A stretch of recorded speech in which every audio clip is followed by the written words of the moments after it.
యేసుక్రీస్తు ప్రభుల వారు మార్కు రాసినటువంటి సువార్త 14వ అధ్యాయము 22వ వచనం నుండి కొన్ని మాటలు చదువుకుందాం. వారు భోజనము చేయుచుండగా ఆయన ఒక రొట్టెను పట్టుకొని ఆశీర్వదించి విరిచి వారికి ఇచ్చి, మీరు తీసుకొనుడి, ఇది నా శరీరం అనెను. పిమ్మట ఆయన గిన్నె పట్టుకొని కృతజ్ఞతాస్తుతులు చెల్లించి దాన్ని వారికి ఇచ్చెను. వారందరూ దానిలోని త్రాగిరి. అప్పుడు ఆయన, ఇది నిబంధన విషయమై అనేకుల కొరకు చిందింపబడుచున్న నా రక్తము. చాలండి. ఇక్కడ మన కొరకై సిద్ధపరిచినటువంటి బల్ల దేవుడు సర్వ మానవాళి యేడల ఒక ప్రణాళికను కలిగిన వాడై ఉండి, ఆ ప్రణాళికను సాతానుడు చెదరగొట్టేశాడు. ఆదాము అవ్వల దగ్గరే వద్దన్న పనిని చేయించి, ఆ చేయించినటువంటి ఆ పనిని బట్టి సర్వ మానవాళి మీదకి పాపం రావడం జరిగింది. ఆ పాపాన్ని విరగొట్టడానికి, ఆ పాపాన్ని తీసివేయడానికి పరిశుద్ధుడైనటువంటి వ్యక్తి కావాలి. ఆ పరిశుద్ధుడైనటువంటి వ్యక్తి ఈ భూలోకంలో ఎవరు కూడా లేరు. కాబట్టి తండ్రి యొక్క ఆలోచనలో, ఇదిగో లోకమును ఎంతో ప్రేమిస్తూ ఉన్నాను కాబట్టి ఆ ప్రేమ తన కుమారుణ్ణి ఈ భూలోకానికి పంపించేటట్లుగా చేసింది. యేసుక్రీస్తు ప్రభుల వారే పరిశుద్ధుడని, ఆ పరిశుద్ధుడైనటువంటి ఆ దేవుని కుమారుడు మన కొరకై తన ప్రాణం పెట్టడానికి ఈ లోకమునకు వచ్చిన వాడి 33.5 సంవత్సరాలు ఈ భూలోకంలో మానవాళిగా పెరిగినవాడు. చివరి 3.5 సంవత్సరాల్లో దేవుని పరిచర్య చేసి అనేకులను దేవుని వైపు త్రిప్పడానికి ఎంతో ప్రయత్నం చేసి, తన సమయం వచ్చినప్పుడు దేవుని యొక్క నిర్ణయ కాలమున ఆయన శిలువ మీదకి ఎక్కడానికి ముందుగా శిష్యులందరినీ కూడా సమకూర్చాడు. ముందుగానే చాలాసార్లు మనకు కూడా ఏదైనా కష్టమో లేకపోతే అనారోగ్యమో ఉన్నప్పుడు ఒకవేళ మన ప్రాణం వెళ్ళిపోతుందేమో అనుకున్నటువంటి భయంలో ఏం చెప్తాం? అమ్మా జాగ్రత్త, అయ్యా జాగ్రత్త, ఇదిగో పలానా చోట అది ఉంది, పలానా చోట ఇది ఉంది అనే విషయాలను మనం చెప్తాం. చివరి గడియలో యేసుక్రీస్తు ప్రభుల వారికి కూడా సూచన అర్థమైపోయింది. ఇక నా ప్రాణం పెట్టక తప్పదు, నా సమయము ఇక లేదు అనే విషయాన్ని గ్రహించినటువంటి యేసుక్రీస్తు ప్రభుల వారు ఏ శిష్యులనైతే జాలర్లను తన సేవకులుగా మార్చుకొని, పామర్లను తన సేవకులుగా మార్చుకొని, ఏమి తెలియనటువంటి వారిని తన సేవకులుగా మార్చుకొని, అందరినీ కూడా సమకూర్చుకొని ఆ 12 మంది శిష్యులుగా ఏర్పాటు చేసుకొని, ఆ 12 మంది శిష్యులను ఆయన ఒక క్రమాన్ని నేర్పిస్తూ ఉన్నాడు. అయ్యా ఇక నా టైం అయిపోయింది, ఇదిగో నేను పెట్టబోయేటువంటి ప్రాణం ఏదైతే ఉందో, నేను అర్పించబోయేటువంటి శరీరం ఏదైతే ఉందో, నేను కార్చబోయేటువంటి రక్తం ఏదైతే ఉందో, ఇది మీ కొరకైనటువంటి నా శరీరము, మీ కొరకైనటువంటి నా రక్తము అని ముందుగానే వారికి ఒక సూచన ఇస్తూ ఉన్నాడు. వారికి ముందుగానే ఒక క్రమాన్ని నేర్పుతూ ఉన్నాడు.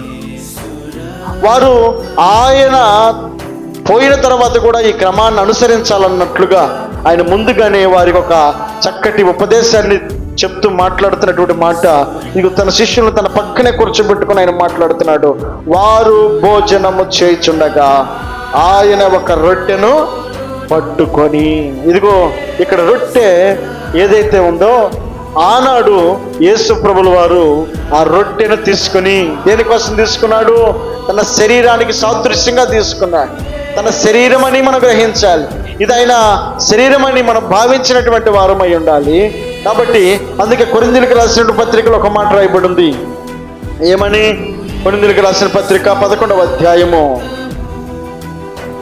కొరింథీయులకు రాసిన మొదటి పత్రిక 11వ అధ్యాయము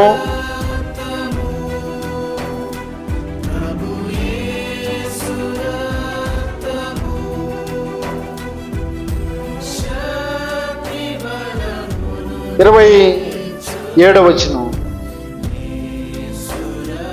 కాబట్టి ఎవడు అయోగ్యముగా ప్రభు యొక్క రొట్టెను తిననో లేక ఆయన పాత్రలోనిది త్రాగునో వాడు ప్రభువు యొక్క శరీరమును గూర్చియు రక్తమును గూర్చియు అపరాధి అగును.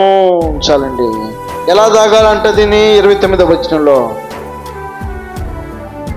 ప్రభువు శరీరం అని వివేచింపక స్త్రీని త్రాగువాడు తనకు శిక్షా విధి కలుగుటకే స్త్రీని త్రాగుచున్నాడు. చాలండి. ఎలా మనం దీన్ని గుర్తెరగాలి అని అంటే ఇది ప్రభు శరీరం అని మనం గుర్తెరగాలి. మాస్టర్ గారు తయారు చేసినటువంటి ఆహారం కాదు, ఇది దేవుడు మన కొరకు పంపబడినటువంటి ఆహారము అన్న విషయాన్ని మనం గుర్తెరగాలి. అందుకే శిష్యులతో చెప్తున్నాడు, వారి మధ్యలో వారికి ఆహారాన్ని పెడుతూ ఆయన చెప్తున్న మాట ఏమిటంటే, ఇది మీ కొరకైన నా శరీరము అని అన్నాడు. మన కొరకు సిద్ధపరిచినటువంటి ఈ ఆహారం ఏదైతే ఉందో ఇది ఆయన శరీరం. మనము శక్తి పొందాలి అని అంటే, మన బలం పొందాలి అని అంటే, మన పరలోకంలో నిత్య రాజ్యంలో అవకాశం పొందాలి అని అంటే దేవుని యొక్క శరీరములో దేవుని యొక్క రక్తంలో మన పాలి భాగస్తులై ఉంటే దేవుడు మనకు అర్హతను కల్పించేవాడు ఉన్నాడు. కాబట్టి మనము ఇది ప్రభు శరీరం అని ప్రభు రక్తం అని వివేచించి తాగేవారమయ్యిందా. కాబట్టి ఆ వివేచన గ్రహింపు మనం కలిగి ఉండాలి. ఎలాంటి గ్రహింపునంటే, ఇది నా కొరకైన ప్రభు శరీరమే, కానీ ఇది నా కొరకు,